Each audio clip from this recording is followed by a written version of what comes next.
Erling Haaland has to come back into our teams, and here's why. Welcome to my new YouTube show. Erling Haaland is the topic of conversation of every FPL manager this week, and we have to try and get him back into our teams because, yes, Man City are flying at the moment. Yes, they've got good fixtures. Oh, they've got a couple of double game weeks coming up as well. Oh, and he's the game's best player. So Erling Haaland, for me, is an absolute must-buy this week. You make it happen. If you need to take hits, then you take hits. I'll be taking a hit to bring Haaland in. And look, when we have a look at the fixtures coming up, yes, City have got good ones. But when we have a look at the potential for giving him the armband between now and game week 38, there is a very good chance he is going to be our captain for, 5 of the next 8 game weeks. So let's have a look at our captaincy matrix that we've put together here. So game week 30 and 31, there's a very good chance he's our captain. In game week 32, Man City don't play. And you should be cautious of bringing in too many Man City players if, for example, you're not on a free hit like me in game week 32. Game week 33 is a really interesting one. Haaland and Kane have tricky fixtures. Salah goes to West Ham. Watkins is Fulham. It's going to be an interesting one, who we captain there. Game week 34, Haaland has a double. 35, he's got Leeds at home. Yes, please. 36, probably not because Brighton and Newcastle double.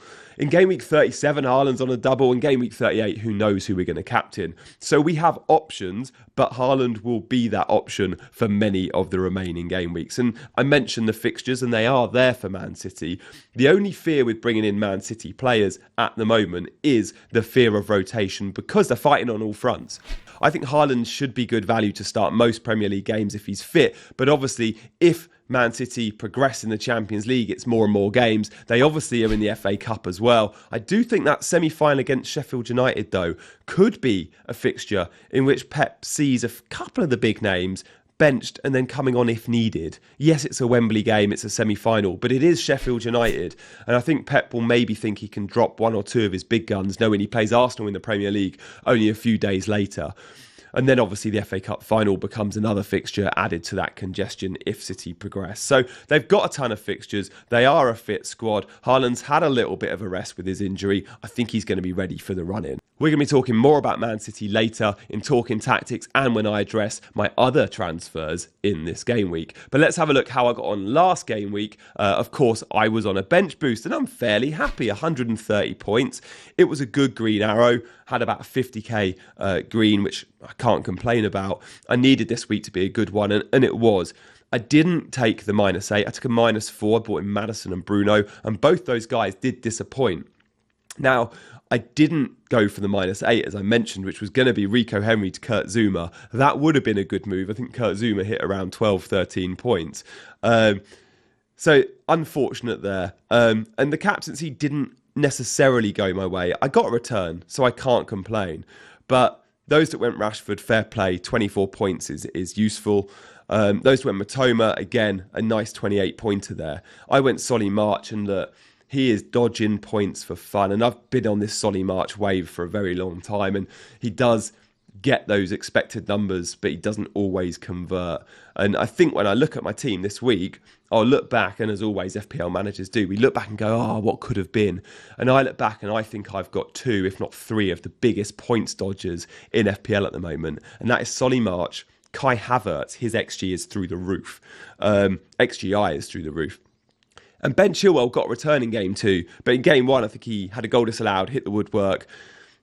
So again, these 3 guys, I've got to keep the faith, and I think that data will convert to points. So it was a bit disappointing despite a big green. The bench boost, though, massively paid off. If your bench boost gets 15, 20 points, you're happy. Well, mine got considerably more than that. So yeah, a good week. But let's have a look how I'm looking going forward, because that's all we should ever really be looking at in FPL. We shouldn't dwell on the past.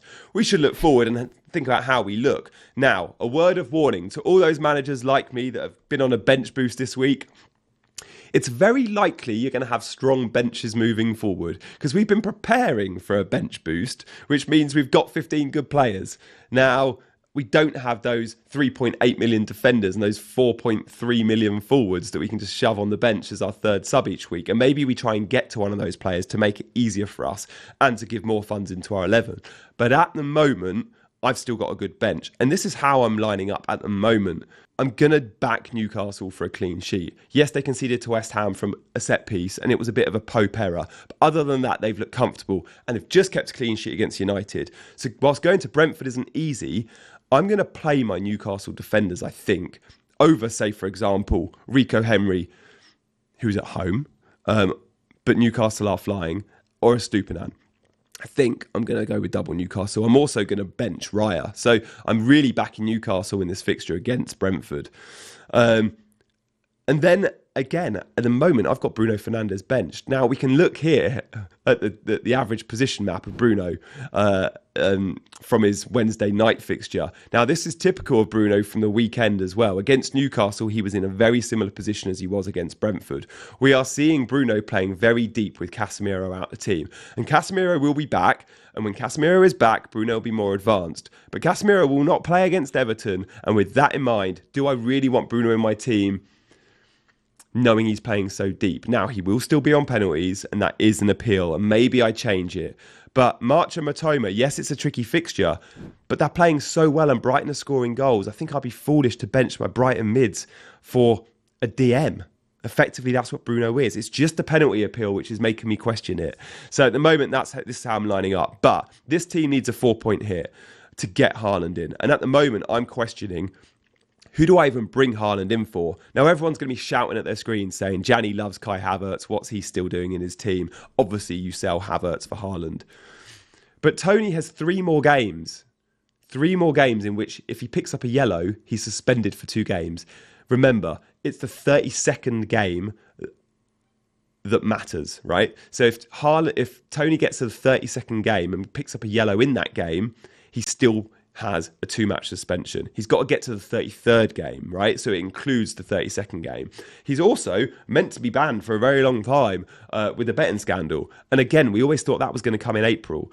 So we've got to expect Tony to be missing a whole chunk of games very soon. And with that in mind, surely I just keep Kai Havertz. Now, under Frank Lampard, Kai Havertz did feature fairly heavily. Now, you'll remember the number 9 at the time was Tammy Abraham, and Frank played Tammy as the number 9. But we often saw Mount and Havertz behind Tammy. Frank doesn't have an out-and-out number 9 at Chelsea anymore. So, yeah, let's see. Let's see what he does with Kai Havertz. I'm interested to know, but I'm going to keep the faith, I think. And at the moment, I've got him in to start against Wolves, but I could even go Bruno instead of Havertz. So, look, that's how Haaland comes in. But I am 0.1 short of bringing Haaland in. So if I'm 0.1 short of going Havertz to Haaland, what do I do? What do I do? Well, I need to make a transfer elsewhere, which means I need to take a 4-point hit. And I think I'm okay with that. Do I sell James Maddison, who came off for Leicester with reported injury? Not much has been said. I'm waiting for the press conferences on that. By the way, Maddison was poor. I was at the Leicester game, the Leicester Villa game, and he played in a 4-3-3 on the right-hand side. And when he's not in that 10 role, he is not as rich an asset. Only set piece was his only threat. I did not like him in a 4-3-3 on the right. And Rodgers was starting to play him in the 10, which was annoying, which is why I bought him. So Maddison could go to Jack Grealish, and we're going to talk about Man City assets in a minute. Or if Shaw's out for a while, I could bring Malacia in for Henry. That saves me a few 2 or 3, I think. So there's options. There's options. At the moment, I'm thinking Grealish in. And here's why. Let's talk about some Man City midfielders. So, my plans with Man City midfield. Now, this is why I want to jump on them. I've mentioned earlier about Haaland and the fixtures and how they're flying. But Man City midfielders are a lot of fun at the moment. And when we look at De Bruyne and Grealish and Gundogan, and look, we could compare Mahrez in this. The reason I've not put Mahrez in this is the fear of rotation. When we look at how Man City line up, we look at that right-hand side and think it could be Foden, it could be Mahrez when Foden's fit. And it could be Alvarez even. It could be Bernardo Silva. On the left-hand side, it's Grealish or Foden. And if Foden's out, it's Grealish. So, look, the expected goals are lower for Grealish than they are the other midfielders. But the expected assists for Grealish are really high at the moment. And that is how I do think. If I go Jack Grealish, I'm going to get Grealish points. And I think we saw against Liverpool, Jack Grealish's best game in a Man City shirt. I think he was that good. I was just about to tweet, Jack Grealish is going to be on every FPL manager's watch list before he scored the goal. I literally wrote the tweet and then he scored the goal and it was like, oh yeah, okay, now he actually is going to be on everyone's watch list. But he was having such a good game and Grealish is definitely on my radar. So I think if I go Maddison to Grealish, knowing I'm free hitting in 32, I can commit to Man City midfielders. Also, Grealish is so cheap, under 7 million. I think I want a little bit of that. So it's been a Man City heavy show so far. We're going to get some differentials that are non-Man City. But before we do, we've got Talking Tactics, where guess who we're going to be talking about? It's Man City. Here we go. Let's start that 60-second clock now. So this is the heat map, the pass map against Liverpool last time out. And this is what we're seeing with Man City. We know it's a back three with that fourth defender. One of the fullbacks, it was John Stones this time, tucks into midfield. And we've seen Rico Lewis play there. We saw Cancelo for a long time doing it. Stones does that role really well. And when we're looking at Man City defenders, and we will be soon, I think Stones is possibly a standout option with Diaz. But Ake is really heavily involved as well. And that left-hand side for City, as we can see, is so dangerous. The thicker lines is because there's more passes. Ake to Grealish is a really strong route. And when we see how high and wide Grealish is, I really like it. We know he's direct. Now, sure, the right forward in Mahrez is equally as threatening. But for me, Jack Grealish is on the ball all the time. And it's another reason why I think Grealish has to become part of my FPL team. He's nailed in the team. He's flying high. Pep is confident with him. I think there's goals and assists coming for Jack Grealish. There we go. My 60 seconds on Man City Talking Tactics. It is a really impressive pass map there from City. And they are flying. I look back to before the international break and how many goals did they score against Leipzig? Bundles of goals, didn't they? Then 4 against Liverpool. Like they look like they're a team that are scoring 3-4 goals a game plus. And if they are, Southampton and Leicester in the next 2. It's going to be good. But look, we've spoken loads about Man City. Let's now speak about some other players from other teams. Okay, so here are 3 differentials that are all 3.6% or lower. Now, we don't use many transfers on differentials, do we?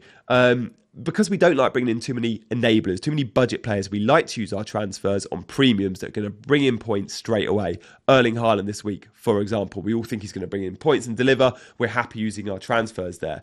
But we might need to accommodate some low-owned players, some differentials possibly, to be able to afford Haaland this week or other premiums moving forward. There might be a time in a couple of weeks we want to bring in Salah. We're going to have to trim our squad. And when we do, there's 3 midfielders here that I really like the look of. Now, as I mentioned, all sub 3.6%. First up, it's Eze at Crystal Palace. Now, Eze under Vieira was in and out the team at the end, which I was really surprised at. And Crystal Palace under Vieira at the end, they weren't shooting. They weren't scoring and they weren't shooting. Well, under Roy Hodgson, what we've seen so far, and it is a very small sample, but in that game against Leicester in game week 29, yes, they won it 2-1 with a late winner. They had so many shots. The XG was through the roof. And we all thought Roy Hodgson at Palace, straight away we thought it's going to be good for defenders, not for attackers. We're going to get clean sheets. If that Leicester game is anything to go by, Crystal Palace attack is going to score some points. And Eze is the heartbeat of that attack under Roy Hodgson. He was the heartbeat of that attack against Leicester. And I think he's just a nice potential differential option. Set piece threat as well. With Eze, the main man, the baller, the number 10. Next up, we got St Maximin of Newcastle. Now, he looked bright again on Wednesday night against West Ham. He got an assist. He looked really good against United. One thing we know about St Max is fitness is a concern. When he's fit, he's frighteningly good, but he won't get 90 still. This is a player that will rarely get 90.